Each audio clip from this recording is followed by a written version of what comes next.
Hello दोस्तों, नमस्कार। SP sir classes में मैं संदीप सर आपका हार्दिक स्वागत करता हूं। जी हाँ, रोज़ के भांति आज भी हम राजनीति विज्ञान के 20 प्रश्नों का प्रैक्टिस सेट आपके समक्ष लेकर उपस्थित हैं। आप हमारे चैनल पे को पहली बार देख रहे हैं, अभी तक सब्सक्राइब नहीं किए हैं तो हमारे चैनल को सब्सक्राइब करें, लाइक करें तथा ज़्यादा से ज़्यादा दोस्तों तक शेयर करें। ठीक है, आइए चलते हैं पहले प्रश्न पे, जो कि आपकी परीक्षा की दृष्टि से बहुत ही महत्वपूर्ण प्रश्न है। पहला प्रश्न है कि फांसीवाद आंदोलन का सबसे पहले विकसित हुआ। फांसीवाद आंदोलन सबसे पहले कहाँ विकसित हुआ? ठीक है, फांसीवाद आंदोलन, फांसी का वाद का मतलब होता है लकड़ी का डट्ठा, लकड़ी का बंडल। यह कहाँ हुआ था? पहला option Germany, USA, Britain, Italy. ठीक है, तो इसका ऑप्शन आपका क्या हो जाएगा? फांसीवाद। तो फांसीवाद का उदय इटली में हुआ था। कहाँ हुआ था? इटली में। एक प्रश्न और आता है कि नाजीवाद का उदय कहाँ हुआ था? नाजीवाद का उदय आपका जर्मनी में हुआ था। ठीक है, तो फांसीवाद इटली, इसका ऑप्शन नंबर ए आपका सही हो जाएगा। आइए चलते हैं नेक्स्ट प्रश्न पे। नेक्स्ट प्रश्न आपके सामने है। फांसीवाद नेतृत्व स्थापित करना चाहता है। फांसीवाद नेतृत्व स्थापित करना चाहता है। सर्वहारा वर्ग, मध्यम वर्ग, एक व्यक्ति वर्ग और मजदूर वर्ग। तो फांसीवाद किसका नेतृत्व करना चाहता? फांसीवाद सिर्फ एक व्यक्ति, यह भी एक तानाशाही का ही रूप है। फांसीवाद में भी ऑप्शन नंबर सी सही हो जाएगा, एक व्यक्ति का शासन। ठीक है, इसमें एक व्यक्ति सर्वोच्च होता है, उसके अंतर्गत सारी शक्तियाँ घूमती रहती है और वह सारी शक्तियों का मालिक रहता है और अपने हिसाब से शासन व्यवस्था को चलाने का कार्य करता है। ठीक है, ये चलते हैं नेक्स्ट प्रश्न पे। नेक्स्ट प्रश्न आपके स्क्रीन पे है। कौन सा सिद्धांत इस वाक्य में विश्वास करता है कि राज्य एक आवश्यक बुराई है? राज्य एक आवश्यक बुराई है। ये भी क्वेश्चन रिपीट हो चुका है आपके सामने, लेकिन एक बार और देख लीजिए। ठीक है, कि आपका रिवीजन चलता रहे। ऑप्शन ए व्यक्तिवाद, अराजकतावाद, समाजवाद, मार्क्सवाद। तो इसका ऑप्शन आपका सही हो जाएगा व्यक्तिवाद। कौन सा? व्यक्तिवाद। राज्य एक आवश्यक बुराई है, यह व्यक्तिवाद मानता है। ठीक है, आइए चलते हैं नेक्स्ट प्रश्न पे। नेक्स्ट प्रश्न आपके सामने है और आपके स्क्रीन पे है। निम्नलिखित में से कौन सा सिद्धांत मार्क्स द्वारा नहीं दी गई है? तो हमने आपको बताया है कि मार्क्स का सिद्धांत द्वंद्वात्मक भौतिकवाद है, या उसका सिद्धांत है मार्क्स का ही है। वर्ग संघर्ष का सिद्धांत भी मार्क्स का है। मूल्य अतिरिक्त मूल्य का सिद्धांत भी मार्क्स का है। तो आपका तीनों सही है, मार्क्स का है। इसमें कह रहा है नहीं दी गई है। कौन मार्क्स द्वारा नहीं दी गई? तो अधिसंरचना का सिद्धांत। इसमें ऑप्शन आपका सी सही हो जाएगा, अधिसंरचना का सिद्धांत। ठीक है, अधिसंरचना का सिद्धांत मार्क्स द्वारा नहीं दिया गया है। आइए चलते हैं नेक्स्ट प्रश्न पे। नेक्स्ट प्रश्न आपके स्क्रीन पे है। फांसीवाद का मुख्य समर्थक कौन था? फांसीवाद का मुख्य समर्थक कौन था? Option A Hitler, option B Lenin, option C Mussolini, option D Garner. तो इसमें से कौन हो जाएगा? तो हाँ, तो अगला प्रश्न है आपके सामने। फांसीवाद का मुख्य समर्थक कौन था? फांसीवाद का मुख्य समर्थक कौन था? तो आपके सामने ऑप्शन ए है, क्या हिटलर, हिटलर का नाम सुना है? लेनिन का नाम क्या सुना है? Mussolini, Garner. तो इसमें आपका सही ऑप्शन तो ऑप्शन नंबर सी हो जाएगा। मुसोलिनी ने फांसीवाद का समर्थक और फांसीवाद के जनक के रूप में भी मुसोलिनी को ही जाना जाता है। और फांसीवाद की शुरुआत इटली से ही हुई थी। कहाँ से हुई थी? इटली से हुई थी। सिर्फ एक व्यक्ति के द्वारा शासन स्थापित करना और शासन को, व्यवस्था को चलाना ही फांसीवाद के अंतर्गत आता है। लेकिन क्या हिटलर के बारे में जानते हैं? हिटलर जर्मनी का तानाशाह था। कहाँ का? जर्मनी का, जिसने नाजीवाद का उदय माना जाता है, वह भी एक व्यक्ति के शासन के अंतर एक व्यक्ति के द्वारा शासन स्थापित किया जाता है और सारे शक्तियों को अपने अंदर समाहित किया जाता है। ठीक है। लेनिन साम्यवादी विचारक धारा है, लेनिन साम्यवादी विचारधारा है। ठीक है, तो ऑप्शन नंबर इसमें आपका सी सही हो जाएगा। आइए चलते हैं नेक्स्ट प्रश्न पे। नेक्स्ट प्रश्न आपके सामने है। नेक्स्ट प्रश्न आपके सामने, किसने कहा, ये भी प्रश्न दो लग रहा है दोबारा आया हुआ है, किसने कहा अस्तित्व सार से पहले आता है? ऑप्शन ए जाल पाल सार्त्र, कार्ल जे एस्पर्स, सी Albert Camus, D Mahatma Gandhi. तो क्या ऑप्शन इसका क्या सही हो जाएगा आपका? तो ऑप्शन नंबर आपका इसमें ए सही हो जाएगा, जाल पाल शास्त्र। कौन सा? जान पाल शास्त्र। ऑप्शन ए अस्तित्व के सार पहले आते हैं, या किसने कहा था? तो जाल पाल शास्त्र ने कहा था। आइए नेक्स्ट प्रश्न आपके सामने है। नेक्स्ट प्रश्न आपके सामने है, वैज्ञानिक समाजवाद का जनक किसे कहा जाता है? वैज्ञानिक समाजवाद का जनक किसे कहा जाता है? तो option A Karl Marx, option B Lenin, option C Stalin, option D Bernstein. तो इसका सही आंसर हो जाएगा आपका ऑप्शन ए, वैज्ञानिक समाजवाद का जनक कार्ल मार्क्स को जाना जाता है। यह प्रश्न बहुत बार हर एग्जामों में पूछा जाता है, एक बार अवश्य इसको देखें, सही से देखें। बीच बीच में जो चीज़ें आपको समझ में आ रही है उसको नोट भी करते चलें, क्योंकि ये परीक्षा की दृष्टि से बहुत ही महत्वपूर्ण प्रश्न है और यह अंतिम पड़ाव है आपका, एक बार जरूर देखें। ठीक है, आइए चलते हैं नेक्स्ट प्रश्न पे। नेक्स्ट प्रश्न आपके सामने है,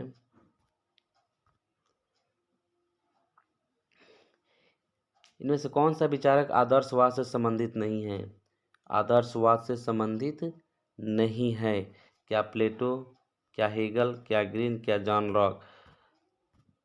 तो इसमें प्लेटो भी आदर्शवादी है, हेगल भी आदर्शवादी है, ग्रीन भी आदर्शवादी है, अरस्तु भी आदर्शवादी है, कांट भी अरस्तु आदर्शवादी है, विवेकानंद, महात्मा गांधी, ये सब आदर्शवादी विचारक, लेकिन जॉन लॉक उदारवादी है।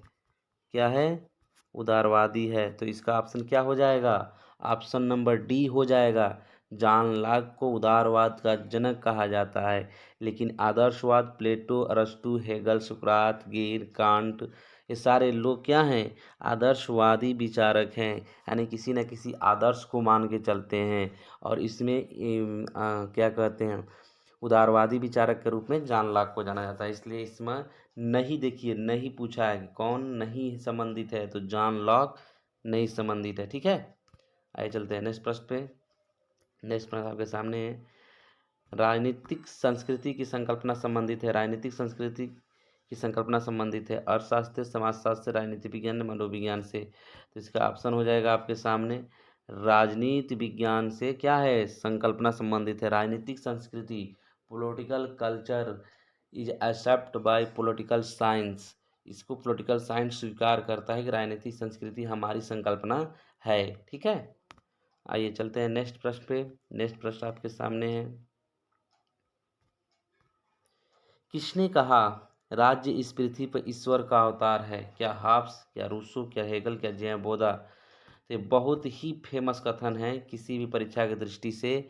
इसको हेगल ने कहा था। किसने कहा था? ऑप्शन नंबर सी, हेगल ने कहा था कि राज्य पृथ्वी पर ईश्वर का अवतरण है या अवतार है। वो कहता है कि राज्य में सभी व्यक्ति राज्य में आए हैं और राज्य उसके लिए शासन व्यवस्था का निर्माण करता है। वो लौकिक शक्ति और पारलौकिक शक्ति की बातें करता है कि राज्य अगर न होता तो मनुष्य की यहाँ संकल्पना निहित नहीं होती, इसलिए राज्य पृथ्वी पर ईश्वर का अवतार माना जाता है। ठीक है, आइए चलते हैं नेक्स्ट प्रश्न पे। नेक्स्ट प्रश्न आपके सामने है, निम्न में से कौन सा देश राजनीतिक आधुनिकीकरण का उदाहरण है? यह प्रश्न थोड़ा सा टिपिकल प्रश्न है और इस प्रश्न का उत्तर संशय में है। आप लोग कहीं से इसको देख लीजिएगा, लेकिन मेरा इसमें ऑप्शन नंबर बी जाएगा, नेपाल। ठीक है, ऑप्शन नंबर सी इसमें ऑप्शन सॉरी बी जाएगा, नेपाल। राजनीतिक आधुनिकीकरण का उदाहरण नेपाल को माना जा सकता है, लेकिन ये कन्फर्म आंसर नहीं है, एक बार आप लोग ज़रूर देख लीजिएगा और बताइएगा कि इसका कन्फर्म आंसर क्या होगा। कमेंट बॉक्स में जो लोग देखेंगे इसका कन्फर्म आंसर कमेंट बॉक्स में ढूंढ के बताएंगे। लेकिन मेरे तरफ से ऑप्शन आपका नेपाल जा रहा है। ठीक है, आइए चलते हैं नेक्स्ट प्रश्न पे। नेक्स्ट प्रश्न आपके सामने है। मैक्स वेबर ने सत्ता के प्रकार परिभाषित किए हैं। तो मैक्स वेबर के सत्ता के प्रकार आपको बताया गया है। ठीक है, परंपरागत सत्ता, वैधानिक सत्ता, 3 प्रकार के बताए गए। पहला परंपरागत सत्ता, दूसरा वैधानिक सत्ता और तीसरा करिश्माई सत्ता। ये 3 तरह की सत्ता की बात करता है। मैक्स वेबर ने 3 तरह की सत्ता की बात की है। कौन? तो ऑप्शन नंबर इसका सी हो जाए। तीनों आपको बता दिए कि परंपरागत सत्ता, वैधानिक सत्ता और करिश्माई सत्ता। ठीक है, आइए चलते हैं नेक्स्ट प्रश्न पे। नेक्स्ट प्रश्न आपके सामने है कि इनमें से कौन सा राजनीतिक विकास का साधन है? आधुनिक नौकरशाही, राष्ट्रीयता की भावना, विकेंद्रीकरण या उपयुक्त सभी। तो इसका ऑप्शन आपका सभी सही हो जाएगा, उपयुक्त सभी। ठीक है, विकेंद्रीकरण, राष्ट्रीयता की भावना, सारे चीज समाहित हैं। ठीक है, इसका ऑप्शन नंबर डी सही हो जाएगा। आइए चलते हैं नेक्स्ट प्रश्न पे। नेक्स्ट प्रश्न आपके सामने है कि राजनीतिक आधुनिकीकरण का लक्षण है जन सहभागिता, सर्वोदयवाद, परंपरागत सत्ता, प्रत्यक्ष लोकतंत्र। राजनीतिक आंदोलन की ऑप्शन नंबर ए जन सहभागिता के अंतर्गत राजनीतिक आंदोलन को हम पा सकते हैं, आगे बढ़ा सकते हैं। नेक्स्ट आपका प्रश्न आपके सामने है, निम्न में से कौन सा एक पूंजीवाद का लक्षण है? तो अभी प्रश्न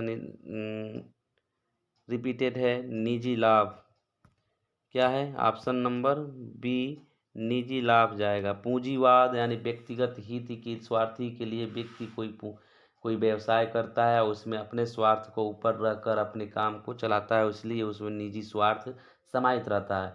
और पूंजीवाद में क्या कहते हैं, रोजगार का सृजन होता है, लेकिन उस रोजगार के अंतर्गत मजदूरों को कम पैसे में रखा जाता है और अपने स्वार्थ के लिए अपनी कंपनी को आगे बढ़ाने का कार्य कहा जाता है, इसलिए उसमें निजी लाभ दिखाई देता है। ठीक है, आइए चलते हैं नेक्स्ट प्रश्न पे। नेक्स्ट प्रश्न आपके सामने है, प्रजातांत्रिक समाजवाद का प्रबल समर्थक कौन है? प्रजातांत्रिक समाजवाद का प्रबल समर्थक कौन है? तो प्रजातांत्रिक समाजवाद का प्रबल समर्थक आपके पंडित जवाहरलाल नेहरू हैं। कौन है? पंडित जवाहरलाल नेहरू जी हैं। Option number A. हिटलर तो आप जानते हैं तानाशाही, स्टालिन भी उसी प्रकार का, चर्चिल एक रहने वाले ब्रिटेन के रहने वाले थे, चर्चिल ब्रिटेन के प्रधानमंत्री भी हुए हैं। ठीक है, तो इसमें ऑप्शन नंबर ए सही हो जाएगा। प्रजातांत्रिक समाजवाद के प्रबल समर्थक जवाहरलाल नेहरू थे। नेक्स्ट प्रश्न आपके